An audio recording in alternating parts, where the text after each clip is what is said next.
And there's one project that we constantly talk about, which I've heard you talking about as well, about the airport that we're going to go ahead and build, which is, you want to share a little bit about Nijgadh Airport and your thoughts on it? Yeah, sure. Go for it.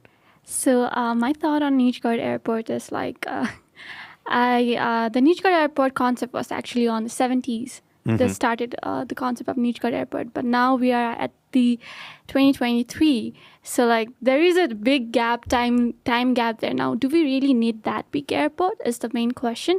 But before that question, the other question I have, it's like we already have airports here, like Tribhuvan Airport in Bhairava, Pokhara. And those airports out there are not running on the full capacity. So we already have built an international airport that's not running on its full capacity. Why do we need another airport? And like I have heard about this, people defending each other.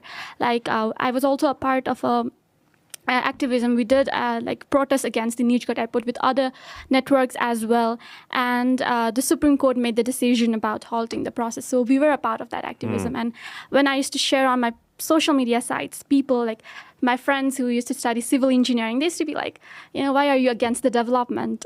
But then we're not against the development. If the airport is needed, build it, but build it on different place. Like the place that is initially designed to build the Nijgadh Airport, there is an environmental impact assessment that we need to do for the projects like that. But the initial EIA was full of flaws. There's like such a big environmental destructions that's going to happen. The corridors for the elephants and the biodiversity loss. That's a different part. From the environmentalist perspective, I see from the environmentalist lens. But from an economic perspective as well, do we really need to invest such an amount of money out there to build that airport? We can build it on different place, maybe.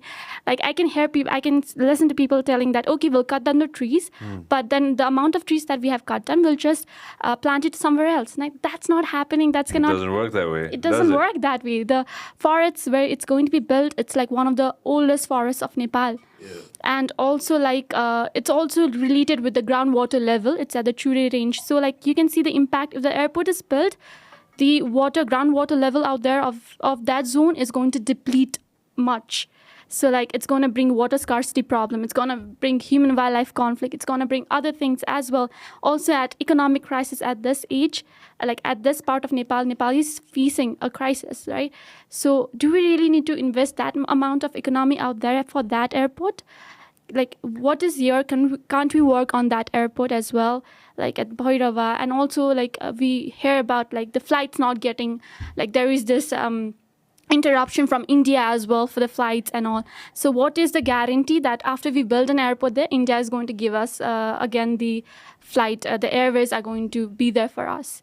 So like there is a lot about Nijgadh Airport. Invest in health, invest in education, right? Yeah, but then if we need an airport, we can build. Like we're not against the development. If the airport is needed, build it. But we're against the place where it's going to be built. Like the place is very fragile, so that's a big no. That's a big no. All right, interesting. No, definitely we need to listen to both sides of it. And at least I get to sit here and listen to both the sides. So that's very interesting.